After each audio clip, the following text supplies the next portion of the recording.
Bandeko mbotepe esengo ya okuta na bino baike.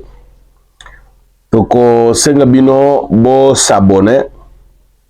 Bo lemba ko s'abonner te. Si vous êtes déjà abonné, faites abonner aussi les autres. Cas Info est là pour vous donner des informations en temps réel, l'actualité qui fait couler encore encre et salive. Cas Info, Tomi Pesi Mikumba, Yakope Sebino ba information, actualité ya mboka. Ndenge zali ko le canapé, ko la kisabino pe moi analyse ya muke, pamba te tozali pe bato. Tozali pe bato. Même une église au milieu du village, ezalaka toujours nanzela ya kotambolela. Il n'est pas dit que parce que c'est dans l'église, tout est permis. Ou encore tout est interdit. Bo s'abonner, bo liker ba vidéo, yo comme votre façon de nous encourager. Bo sunga pe bande ko mususu pe ba s'abonner pe. Ba sunga bande ko ndenge po s'abonner, otindeli lien. Au besoin sengi a s'abonner pe. Pote ba ko kabola. Mae mazali ko leka na mboka Congo. Na kolembaka jamais ko yebisa bino ke toza obe na mboko yo kaka. Biso ba Congolais toza na mboka mususu te. Na mboko eza na batu oyo bazali ba Congolais en même temps baza ba Rwandais, bazali ba Congolais en même temps baza ba Burundais, bazali ba Congolais en même temps baza ba Ougandais, bazali ba Congolais en même temps bazali ba Tanzaniens, bazali ba Congolais en même temps bazali ba Zambiens, bazali ba Congolais en même temps bazali ba Angolais, ainsi de suite. Mais biso tozali obekaka na mboka oyo. Hier, je disais que on ne peut jamais acheter sa propre nationalité dans la KT. Ceux qui, au somba nationalité française, on t'appellera français d'origine congolaise. Ceux qui, au sombi nationalité américaine, bakobengayo américain d'origine congolaise. C'est-à-dire Congo, nemboka oyo, yo nangai congolais tokoki jamais kosomba nationalité. Jamais moi on m'appellera congolais d'origine. Jamais ngai bakobengaka un jour congolais d'origine, ceux qui italien, ceux qui d'origine italienne, ceux qui congolais d'origine américaine. Te ngai naza congolais d'origine point barre. Ceux qui ngo bakisa simana d'origine wana okobakisa congolais d'origine congolaise. Ya RDC. Voilà. Donc c'est pour vous dire que to bundela mboka oyo tozana mboka mosusu ya ko bundela te. Alors bandeko lelo actualité tokolobela Mayematali Constant Mutamba tokomeka pe kokota na mozindo ya Mayema koleka na minyela mboka na biso kuna tina na lateli boye. Soki bomoni na lati boye c'est que nazali FRDC, nazali policier, nazali bâtisseur de la nation congolaise. Alors, to bandana na dossier o etali Mutamba, Constant Mutamba. Lelo déjà na montre nangai tozali 2 h du matin. Voilà. Lelo le 27 Kalate awa tozo bongama. To kita terrain pona koyebisa bino ce qui se passe avec Constant Mutamba. Constant Mutamba selon ngai po bande ko bele batuni ngai likambo etali Constant Mutamba. Constant Mutamba est devant la justice pour détournement comme fait lui reprocher, détournement des deniers publics. Balobiete aibaki tope aibi misolo oya ki destiné na kotonga ba prison sur toute l'étendue de la République. Na cadre ya projet o yemoko pe a initiaki ya désengorgement ya ba prison. Tosila comment na awa Constant Mutamba ko bimisa ba prisonnier na ba prison Songolo Pakala au motif ya désengorgement ya ba prison. Mais toye koyoka bandeko mususu o bazali ko funda ye balobi na ko bimisa ba prisonnier wana ezalaki projet ya ko créer psychose na population, projet ya ko insécuriser population basusu pe balobi te ezalaki projet malamu mpo baprison ezwa pe espace pamba te moto asimba lichette yo ye obimisi ye au motif ke ozali kodésengorger prison ntango abimi akotika lichette to akozongela lichette point d'interrogation. Bandeko, je vous rappelle encore, bon s'abonner, bon liker, faites abonner les autres. Alors, nabaye bafundi ndenge wana mususu balobi ezalaki bien mpona kocréer quand même moi respiration na prison dans le cadre ya amélioration des conditions pénitentiaires to pe kobongisa lolenge ya kovanda na prison pamba te prisonnier ayipe mutu esengeli ya pema mupepe kitoko alala na condition malamu alia na condition malamu ndenge toyoka ke prison centrale ya Makala etongama soki pona 1000 places soki 1500 places mais ils avaient déjà compté plus de 15 000 prisonniers soki plus de 20 000 prisonniers, ça n'est de trop. Alors fallait-il kotonga ba prison mususu oyo korepe koyamba ba prisonniers parce que c'est chaque jour que nos prisons reçoivent ba prisonniers to pe ba détenus ba cachonnet ba parquet wana ezalaka na tango molaya ya kobomba batu te pamba te détention préventive et kaka 48 heures te après 48 heures selon mibeko na biso esengeli o transférer mutu liboso ya juge naturel na ye, ce qui veut dire lokola parquet akoki kobomba mutu tango molai te osali mwa 2 jours na yo kuna après 48 heures soki likambo bakati malamu te place no eza na Makala. C'est comme ça que Constant Mutamba en tant que ministre ya justice na eleko ya gouvernement Sumino 1 a mis pesaki musala ya ko vider ba prison topé ko désengorger ba prison, c'est-à-dire ko bimisa sensiblement les gens. Lelo oyo acte wana et comme une mauvaise interprétation mingi ndenge to kelipe bande ko na biso boko na basusu to boy ko tanga ba parti politique pamba te ba politicien ba comité ndika na makasi moko ya ba parti politique balobi te Mutamba alingaki a monter eloko moko boye na Kinshasa en connivence na banguna ya Congo balobi ete atikaki ba kuluna wana ba prisonnier pour que ceux qui basali mouvement na bango e ba kosimba na koyoka ba interprétation ya ba politicien ba matinée politique songolo pakala lolenge ba parti politique ba funda na kaboko na ba mususu. Alors dossier mo ya Mutamba toyoki pe bandeko mususu bazali déjà ko prédire que Constant Mutamba ba ko kanga ya kokota prison ya Makala. Mes frères, moi je n'ai aucune relation avec Constant Mutamba. Aucune. Je sais qu'il me connaît. Moi je le connais. Je le connais en tant que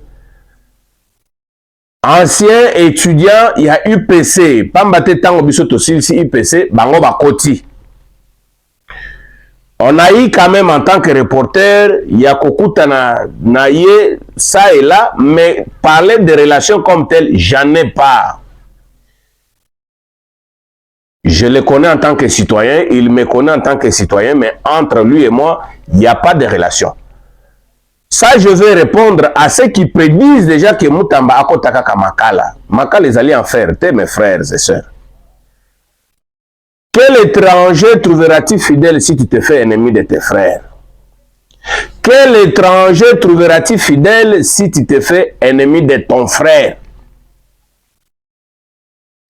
Les loyo, Rwandais akoki kobomba yo na ndako te, akokata yo akolia yo musuni ya mobesu. Constant Mutamba, c'est un compatriote congolais. Si il a volé l'argent, comme on le dit, s'il a détourné l'argent, comme on le dit, laissons la justice œuvrer et Kosala Moussala en toute indépendance et dans la transparence. Toyoki ba mususu balobi Constant Mutamba asali oto bengi tentative. Or, en droit, la sanction ou des peines liées à une tentative ezali na valeur moko na sanction oyo mutu asa consommer infraction. Alors toteka justice ça na musala na yango. Soki Constant Mutamba azali justiciable, basambisa ye na kotosa mibeko ya justice. Ba mususu onga mususu balobi te Constant Mutamba ye faut kaka kota prison. Soki Constant Mutamba kote prison, yo na ngai to gagner ni. Mbongo yango pe ba détournaki. Osoli kaka ta 1 franc, oyo pe toyoka, osoli kaka ta 1 franc. Constant Mutamba toyebi ke tango azalaki ministre de la Justice, il a eu à déranger beaucoup de réseaux mafieux. Il a eu à déranger beaucoup des organisations qui visaient toujours l'organisation Mboka na biso.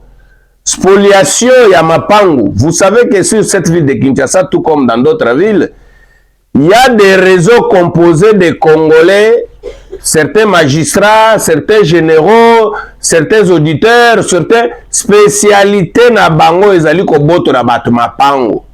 Bokende na Gombe botu na phénomène wana, bokende na commune périphérique ya Kinshasa, oyo commune périphérique ya Gombe, oyo ezali na popularité makasi. Boyo phénomène wana ko boto na batu mapangu. C'est-à-dire, bazali ko créer ba faux documents, ba antidaté documents wana, ba créer ba circonstances moko boye du genre, le pango oyo na 1900 Kingandi ezalaki ya Kingandi, le pango oyo na 1900 ezalaki ya Kisantu, bateka kango mabe, ba botola ye, ale ba ye wana, ba vuzuli bino le pango, ba kei na yango.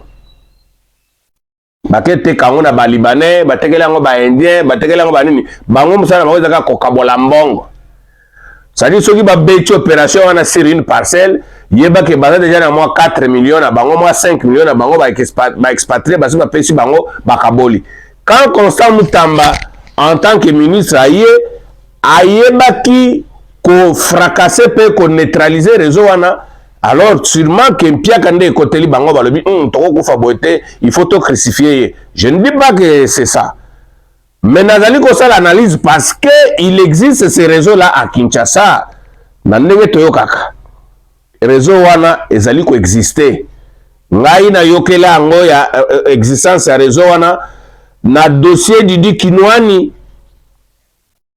Na dossier Didi Kinwani, je n'oublierai jamais que ba avocat ya Didi Kinwani balança cri baloba d'ici 2030 Gombe dans son entièreté appartiendra aux expatriés. Gombe kozali na lopango ya Congolais te. Est-ce que bakosaki bokende na Gombe wana botuna yo la plupart ya mapango eza na Gombe botuna bakolo nango. Nakangi parenthèse. Sikoyo likambo mususu bazali kufunda filme Vonde na dossier Mutamba. Balobi lokola filme Vonde Mutamba dénonçaki que y a sombaki soki ndako moko soki na poto na valeur ya 9 millions de dollars américains. Où est-ce qu'il a eu 9 millions de dollars américains pour se taper ces villas-là, selon Constant Mutamba? Alors, epesi evimbisi motema, bamsusu balobi filme Vonde alinga se venger sur Constant Mutamba. Ndenge tozali koyoka, paraît-il. Et là, mususu ezali bras de fer ezalaka entre Constant Mutamba na ba animateur ya justice mboka na biso lors ya assise ya réforme judiciaire.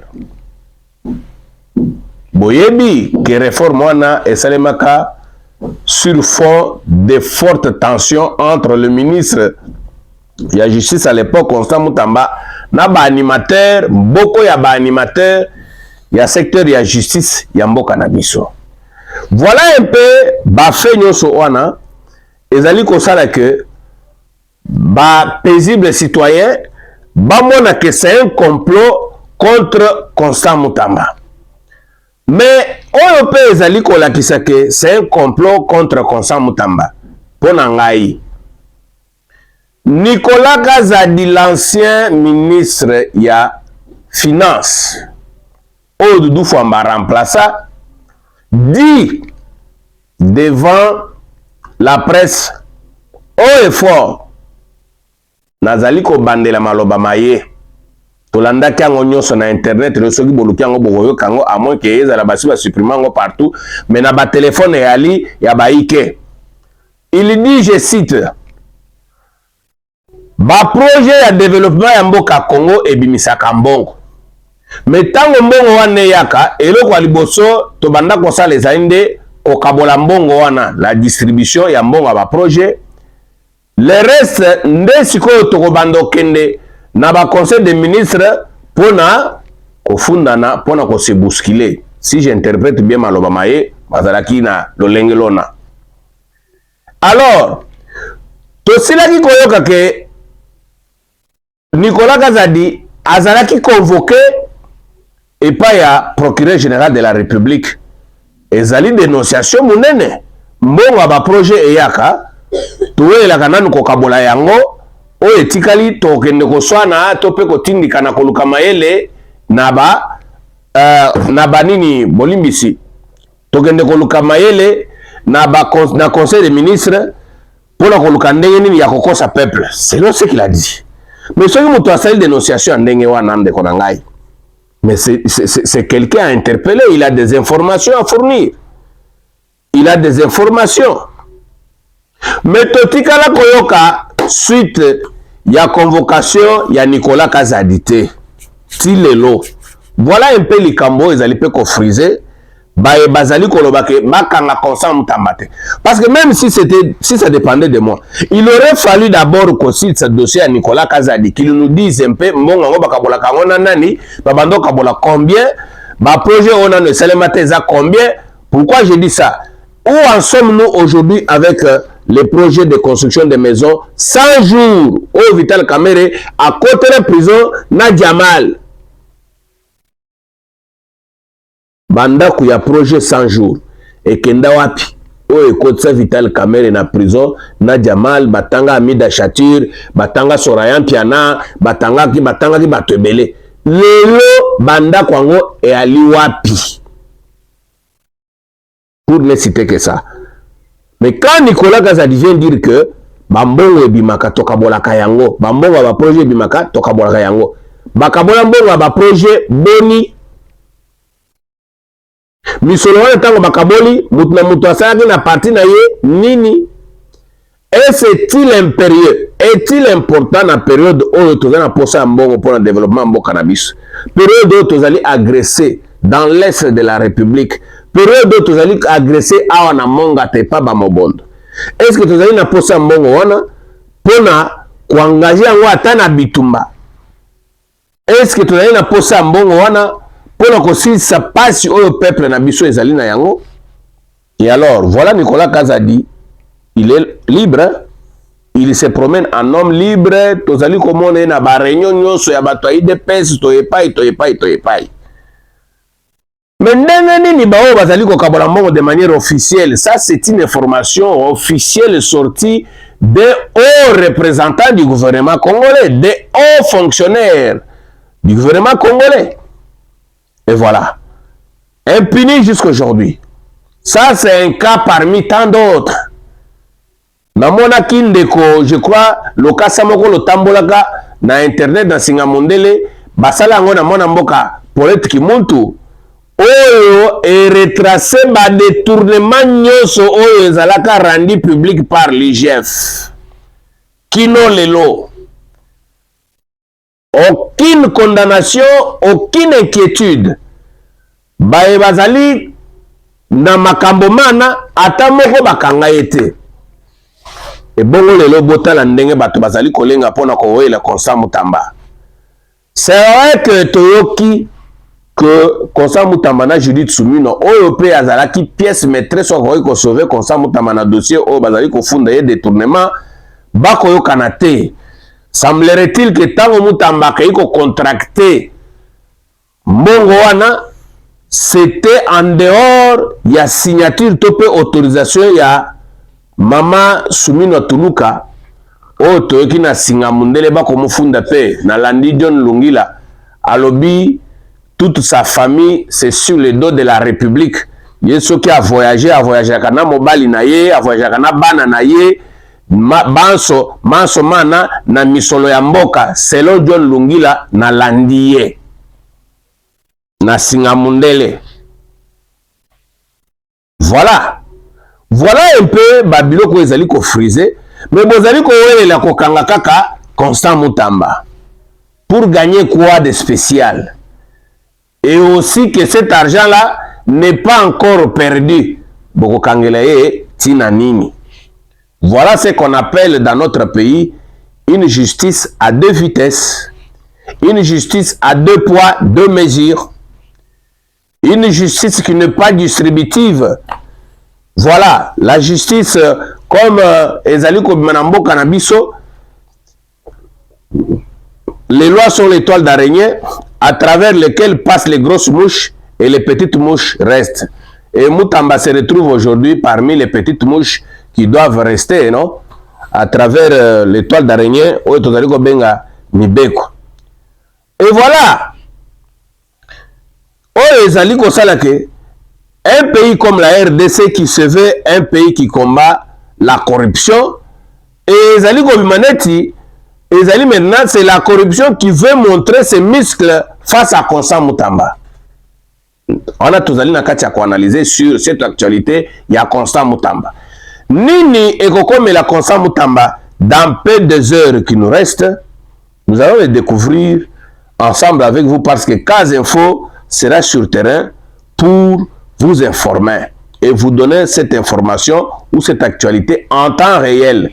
Bandeko bo s'abonner, bo faire abonner pe baninga, bo liker.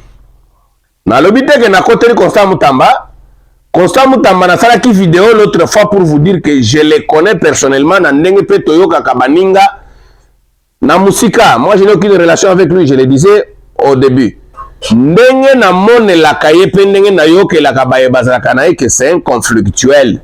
C'est quelqu'un qui comme si il a taillé sa politique sur les conflits. Bon ba politicien na ba calcul belé, pourquoi Constant Mutamba a toujours taillé vie politique na sur le fond des conflits. Je me rappelle, Boyoka qui peut bande ko ya IDPS Jules Munyere nande ko mususwana balobi Constant Mutamba afinga Félix Tshisekedi ke atanga te afinga mokonzi ya mboka. Mais est-ce que mokonzi ya mboka va se venger sur Constant Mutamba dans les dossiers de détournement? Chef de l'État n'a aucune plainte contre Constant Mutamba que soit disant que afunda kingai. Nous devons être réalistes, réfléchissons aussi en termes de faits. Bande ko IDPS va rappeler Constant Mutamba que afinga chef de l'État. Bon, est-ce que c'est pour dire que le chef de l'État peut être aussi dans les coups pour nous conclure Constant Mutamba? Point d'interrogation, to éviter. En dehors de cela, parcours en Constant Mutamba ndenge toyoki ezaka toujours na ba conflit. Botu na ndenge ba cofondateur ya Nojek basuka ndenge nini. Botu na ndenge bosangani ya Constant Mutamba na AG Matembo oyo kulutu tozali ko pesa mbote azali na seni awo. Botu na ye relation na ye na Constant Mutamba na mouvement na bango basalaki epalanga na ndenge nini esuka ndenge nini. Botu na Constant Mutamba na Judith Tuluka oyo Judith Sumino Tuluka oyo azali premier ministre à l'époque, chef na ye, chef direct à Constant Mutamba. Toyoka Constant Mutamba, toyoka que Constant Mutamba a bengaye na ba manifestation politique Karabala sorcière. Comment un ministre peut taxer de son autorité administrative, qui est la première ministre Judith Sumino Tuluka, un ministre l'a taxé de Karabala sorcière? Pourquoi? Comment? Je ne sais pas. Et tout le papier côté Moussou Ndenge Bandeko, il ne pas comme fond de Afinga chef de l'État. Du coup, ça devient le coup la mouto Aliaki Soso, Aliaki Ndunda, Aliaki Pondu, Alema Tembelo, même moment, na Fumbwa, na Safu, Abakisi Madesu, Chakamadesu, Abakisi avocat, Tango Libumpulu Pulu Beta, Togoye Bateke, et loko nini, o ezali à la base, ya Pulu Puluana. Alors, Tozali Kotala, Ndenge ezali kokende, c'est un peu ça. Tozali Kotala Ndenge ezali kokende, lobi tozali komona ndenge ba nangonga oyo ba dispositif sécuritaire eza déjà prise eza pe na kati ya kosalema. Alors c'est là que tozali koyebisa pe bande ko ya Kinshasa lobi botambola na bokebi. Botambola na bokebi pamba te réquisitoire ya toki réquisition ya procureur général de la République et pesami déjà na maboko ya baye bazali na yango po baye bakosala musala ndenge longo bani pe ndenge kosenga musala salem pe musala ko salem. Sikoyo deuxième sujet à mokolo mwalelo actualité ezali mona mboka oyo Mbosso soki kazadi azalaki policier oyo autaki ko démissionner na pire tomoni bilili ezali kotambola na singa mundele ke bakangi ye est-ce que za ya solo bakangi ye na direction ya renseignement DRG direction ya renseignement généraux ya la police ke bamokangi ngai je ne confirme pas na ebite soki bakangi ye ou pas mais soki bakangi ye parce que tamboli mingi lelo na singa mundele ke bakangi ye soki bakangi ye bakokangela ye na infraction nini si peut-être bakokanga ye bakokanga ye na infraction nini parce que ya lobi a démissionnaki baboyi bakonsidere baboyi démission na ye mais lui a démissionné. C'est vrai, l'armée et la police n'est pas un service où tu peux entrer comme tu veux et sortir comme tu veux. Je sais qu'il y a une procédure, il y a désertion. Quand vous voulez déserter, ça ne se fait pas icto facto. Vous exprimez la volonté, il y a une procédure à suivre jusqu'au jour où l'État vous remet les documents attestant que désormais vous ne faites plus partie de l'armée ou de la police ou de tel autre service de l'État. Mais en matière de sécurité, la désertion a une procédure. Tu ne peux pas dormir et te réveiller un bon matin au lobité. Ngai nazali susu soldate, ngai nazali susu agent de l'ordre te, natiki musala pemba la moko pemba tiki okende. Non, non, ça se fait pas comme ça. Nous savons qu'il y a une procédure. Oyo batu balandaka, tina suka, pona kokoma, tina suka soki osilisi. L'État kopesa yo mukanda oyo ezali kopesa yo ndingisa ke okomi civil sikoyo okoki kosala misala na ya civil. C'est un service qui a beaucoup de secrets aussi. Tobenga kango boye bibino nyoso service secret. Le service secret tolobela kango mingi en ce qui concerne la sécurité, c'est un service qui a beaucoup de secrets. On ne peut pas les quitter comme ça. Il faut que l'État s'assure. Raison pour laquelle tu veux quitter, il faut que l'État s'assure que tu ne trahiras pas, il faut que l'État s'assure, et tout ça, ce n'est pas en un jour. Ce n'est pas du jour au lendemain, on a démissionné ou bien on a déserté. Ok? Vous vous souviendrez qu'un ancien président de ce pays avait démissionné de ses fonctions militaires. Ce n'était pas icto facto. Et il a une procédure. Il a 4 à 5 mois, pourquoi pas une année, jusqu'à ce que l'on mais kolonga mbala moko bo ezate. Alors, il y a du fait que à salaki vidéo en soi à ce bétango mabete, il a énuméré ba raison il y a des missions. Il a énuméré ba raison il y a des missions. Parmi ba raison wana à lobby ezali ko sala nga motema pasi komona ke ba risque o bazwaka, ba risque o tozwaka. Kolandaka ba criminel butumo ikozwaka pe barisque bazwaka pe masasi pe bakufaka pe mais ba criminel wana soki tokangi bango okomona 2-3 jours ba criminel wana babimi donc tozonga susu mosala zéro biso tokomi ba umbu ya kokanga kaka le même criminel bokangi boche prison lobi babimi bozongeli bokangi boche prison lobi babimi, c'est-à-dire ça fait sentir automatiquement qu'il y a un réseau qui œuvre dans les officines nocturnes pour balkaniser notre pays à Tangi Komboya, génocide. Ok? C'est vrai, quelqu'un qui donne ce genre des expressions dans la sécurité, ça ne passe pas comme un chiffon qui absorbe de l'eau. Il faut que ça se filtre. Ça va se filtrer comment? Je crois que Bakobenga yo, yakana nous expliquer biso, mo oyo bimisi ezandengeni qui en sont hauteur et tout ça. Peut-être Bako yo kaye 2 ou 3, 4 jours. Et ceux qui sanctionnent disciplinaires, parce que jusqu'à preuve du contraire, il demeure agent de l'ordre, agent de l'État. L'État ne lui a pas encore remis un document attestant qu'il ne fait plus, le corps de l'armée ou le corps de la police. Il l'est toujours. Mais Maloba Maye, ezaki ya lokota te eza na ba criminel oyo la plupart ya ba criminel oyo bakangaka oyo rare eza ba oyo soki botuno bakangi yo mbala oyo yoki alobi so eza mananga liboso pour la plupart c'est toujours nga bakangaka 10 fois bakangaka 8 fois soki boyo tia tembe to la nana vidéo comme ça boyoka bola nana vidéo oyo Webo Valérie Mabiala. Webo Valérie Mabiala. Bon. Monsieur, talanga yao, talawana. Webinga? Webinga? Atalawa. Mbona ngana? Mokonzi Terminator. Tokanga combien de fois? Plusieurs fois. Plusieurs fois. Obi mandolo ndengeni. Po kenana minduki. Obi mandeni. Na ba juge. Et pas ba juge. Au salon ndengeni ba juge batika yoka boyeka. Te. Au salon ndengeni c'est pour ba juge batika yo. Na betaka peine. Oba kangele ngai. Peine. Yo so sala 5 ans ndolo. Yo, oso sala 5 ans ndolo. Ndolo 50. 51. Ndolo betala 3 ans. 3 ans. Na minduki okena ngoko ba ko na 3 ans. Yo, tala, na minduki okena no ba ko na 3 ans. Tala go. Valérie. Papa. Oko collaborer ou bien oso kena ba méthode mususu. Papa, ngaku bonese la ba kondana collaborer na bango déjà. Oko collaborer. Tala mawa. Na collaborer ba na bino na papa. Au ville qui ne fa na calme. Est-ce que oyebi que Valérie papa tindenge to kangi to kai ba console mususu ba na Kinshasa oyebi bien. FM azana kasho oyebi bien. Oyebi bien. Ba ganga FM. Oyebi to kanga FM. Na Jeep Vanguard. Bon na Jeep ne ebité. Na nani mususu oyebi to kanga kuna na FM.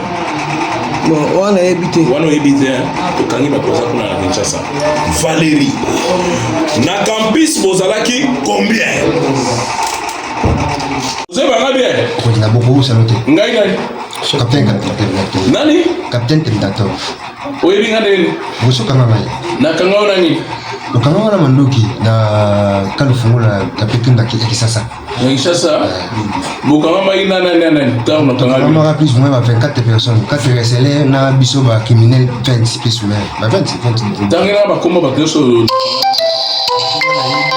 Anzu, Congo, Oscar, Otokamana, Bango, Lipasa, Shimbi, Lipasa, Ngai, Chassa Makaba Alain, Nazar,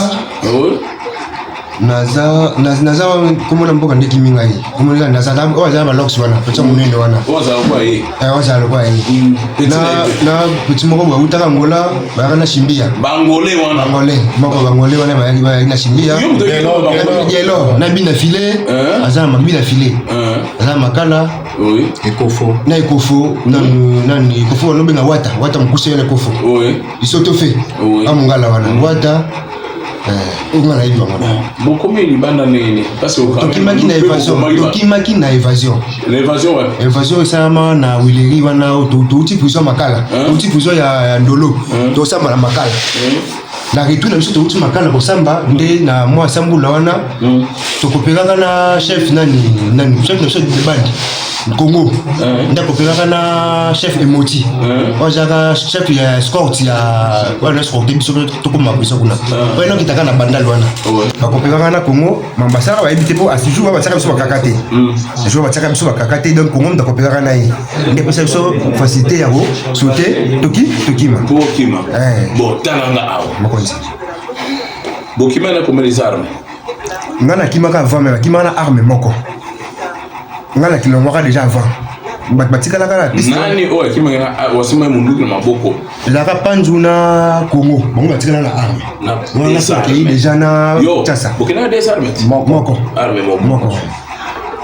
Wata master. Mokonzi. Bosali na muto yo bakuboni parce que yo nanu okanga note tinda e baone stokanga bango yo tiko kanga na yo te. Na yebi bakuni on sona sala la vie nanga. Na bongo sala moko te. Bon. Oyo ta bango ba s'évader. Bosali bango combien de coups? Tango ba s'évader, mpanzu a localiser nga, abenga. Nazaki na boma à l'époque na va na boma. Ayebi singai yaka na Kisasa. Na komi na Kisasa, nazaki. Merci. Boyoki, est-ce que ndeko wana oya démissionnaki? Mwana mboka mboso, est-ce qu'il avait tort ya ko démissionner si ce n'est que pour cette raison? Mais c'est décourageant. C'est décourageant. ba colonel Lazouana mokambia mboka mwana mboka longa boni mokambia la police opession mbote mais oyebi pasi ya bana na yo papa mwana mboka colonel Lazouana mwana mboka oto bengi na kombo ya Terminator tala lelo na lisungi ya mwana mboka Jacquemain Chabani ndenge azali ko propulser police ndenge azali ko améliorer condition ya musala ya police apesi ba dotation bakabasele banini bambongo pe apesaka lelo Jacquemain Chabani longonyo komo tinda pe ba agent na biso ya la police tina ba province pona ko traquer pe ba criminel po ba criminel ebele ya Kinshasa bazaka soki asali na forfait na Kinshasa akokima soit akimeli bandundu soit akimeli ba Congo soit Congo central soit bakimeli Brazza mais na professionnalisme la police na biso oyo ezui lipamboli ya Félix Sekedi na kolekele na zeya mwana mboka Jacquemain Chabani ba police na biso bakomi pe na capacité ya kolanda ba criminel ti na ba province balandi bango pe bakangi bango bazongi na bango Kinshasa wana tozali kopesa longonya na mwana mboka le Terminator topesi longonya na mwana mboka colonel Lazou topesi pe longonya na Faustin Numbi opérationnel un grand technicien avec une technicité à Makassi na lutte contre les criminels. To kobosa na pete bakaminyoso oyo bazali engagé dans la lutte contre la criminalité. Quoique et Mati Makassi na Kinshasa criminalité et Mati Makassi na Kinshasa to yebite zandenge nini. Est-ce que c'est une façon de chercher ya ko salir mwana mboka Israël kantu o pe bazali ko funda epe na makambo ebele depuis Congo central. Bazali ko funde na makambo ebele tozali koyoka toyoki na internet bako funde ke Congo central azalaki na ba ekiri na ye soki ya ba Rwandais soki ya bandenge nini tozana na précision te il paraît ndenge toyoki que mwana mboka Israël quand tu n'as pas un bon parfum na mataille na Congo central pour Césaraki mais moi j'en ai aucune preuve c'est ce que nous entendons il paraît que c'était comme ça alors tokoki kokota na mozindo ya makambo mana te pomba te cas info ayaka na ba preuve alors soki bolandi vidéo oyo est-ce que ndeko oyo Mbosso azalaki na raison ya ko démissionner ou pas mais c'est un brave monsieur moi je trouve que c'est un brave monsieur au lieu de cautionner faiblesse ya boko ya binama oyo bazali na ba raison na bango autant démissionner mais il aurait fallu alanda procédure ya démission. Alanda procédure ya démission, to benga désertion. Na la police benga ka désertion. Procédure ya désertion. Comme ça tikino ikosi la akozonga na nini na ye. Na vie na ye ndenga lobaki que il peut aller chercher d'autres choses à faire. To kangi parenthèse, to entamer sikoyo dossier ya Senko dialogue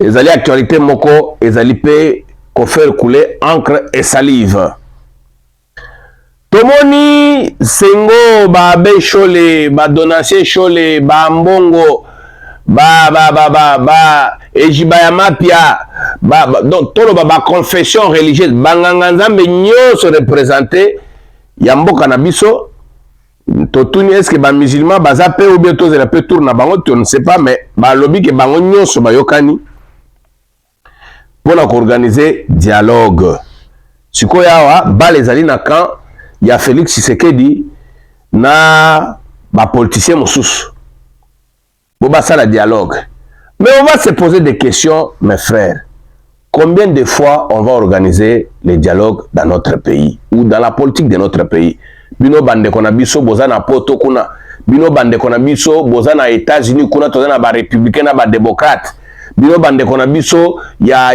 Europe kuna la plupart des pays européens koyoka kaka ya gauche ya droite ya centre ba socialiste bazali ba écologiste bazali ba boye ba économiste bazali ba boye indépendantiste bazali. Est-ce que Batouana Bassara Kobe dialogue? Chaque président qui vient, dialogue. Chaque président qui vient, dialogue. Chaque président qui vient, dialogue. Mais c'est quelle culture? Toko mituna mituna. C'est-à-dire, Namboka Nabiso, Ogoyoka pe dialogue, wana, ono, Tokovani sa opposition armée, na opposition non armée, na pouvoir, tout cela. C'est na mboka na biso ekoma kaka mutu soka avandi mpiaka betier mutu soka avandi jalousie côtier mutu soka avandi posa komela makila bato côtier ale akoti mfinda amemi manduki amemi mbeli abomi batu atangisi makila abomi bandeko na ye atangisi makila abomi bandeko na ye atangisi makila ndenge bandeko na biso bazali kokufa na monga ta awa na phénomène mobondo ndenge bandeko na biso bazali kokufa na est kuna ale lobi dialogue dialogue bango po nini nalia pe na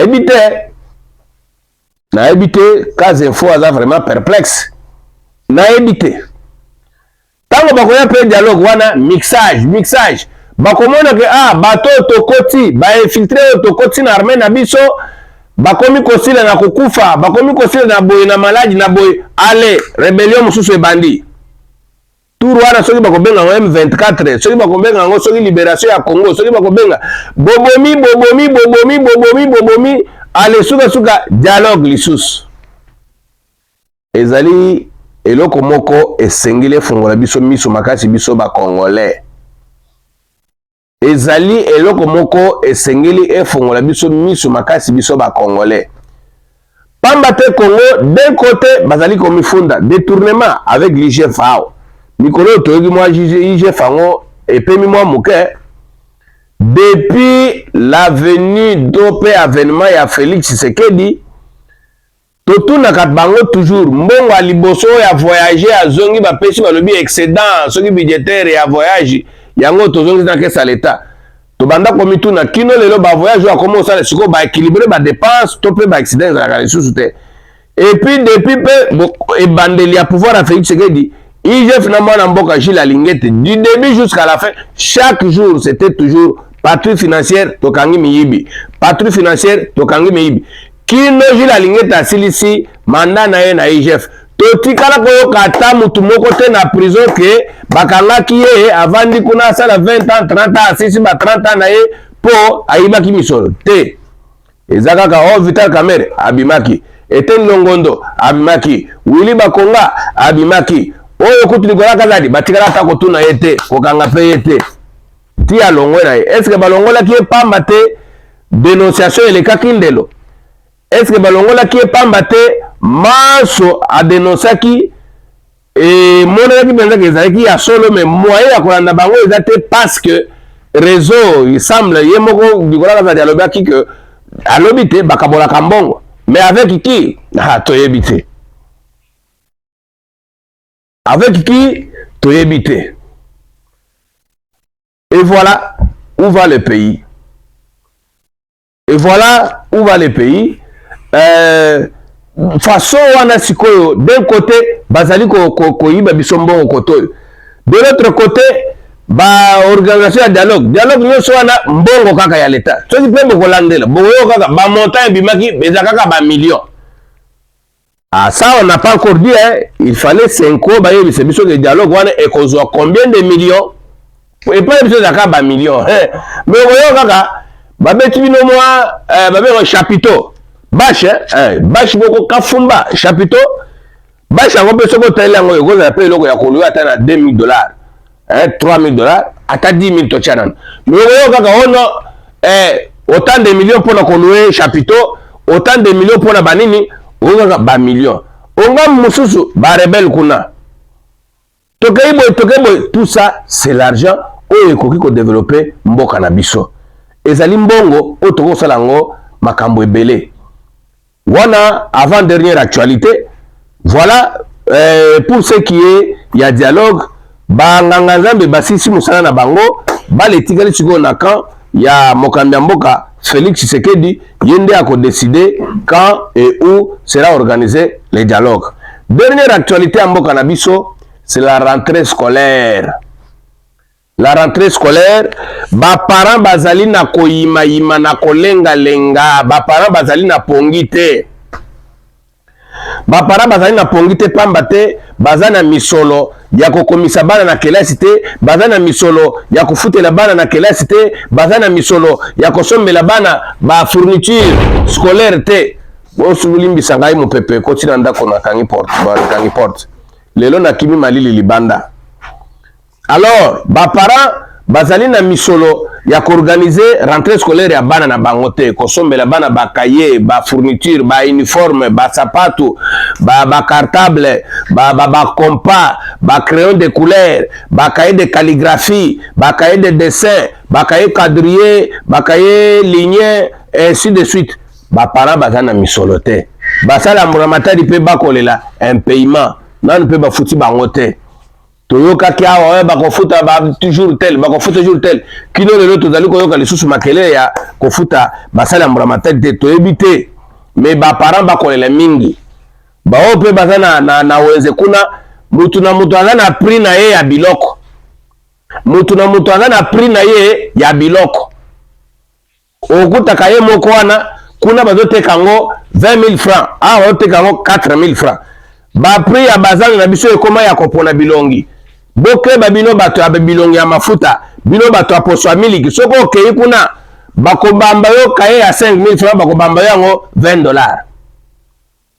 Nous, ça échappe au contrôle de l'État. Nous, on attendait le ministre de l'économie, par exemple. On attendait le ministre de l'économie, on attendait le ministre de la commerce, basangana pour na coexiger mutunyoso à afficher prix à biloko na ye na eloko. Pour toi que nana exagéré, toi que nana tosi. Non non, rentrée scolaire oyo. Otuni sak moko wana ya mwana, soko lati bien kazaka veste batali oh agoza na membre ya gouvernement to pe bato apoto. Sak wana bateka ngo $5, ceux qui ba mono ba bamio $25-30. Et là, c'est pas aussi sérieux, c'est pas juste. Et c'est que l'État a kota makambo, aeba ko vérifier à l'andela, toeba ke nana tosi l'État na kote kabiloko, l'État pe aeba ko encadrer rentrée scolaire ya bana na lolenge lona. Na yango toye komona ke mboka na biso ba classe eza divisé, bana ya bakonzi, bana ya ba ministre, bana ya ba mandataire public, bana ya ba bourgmestre, bango bakokota na bango. O ba parana na bango bazana misolo. Nicolas Kazajalo bakis tokabolaka. Ba parana na bango bazana misolo o bakabolaka. Bana ba politicien bakokota. Mais bana ya ba fonctionnaire, na bana ya ba commerçant, na bana ya ba travailleur o basalaka ba expatrié misala, bana ya ba travailleur o bazana ba entreprise privée. Bango bana na bango bakozonga kelasi te, bazana misolo te. Chez les privés, on paye selon les humeurs du patron, selon les humeurs du boss.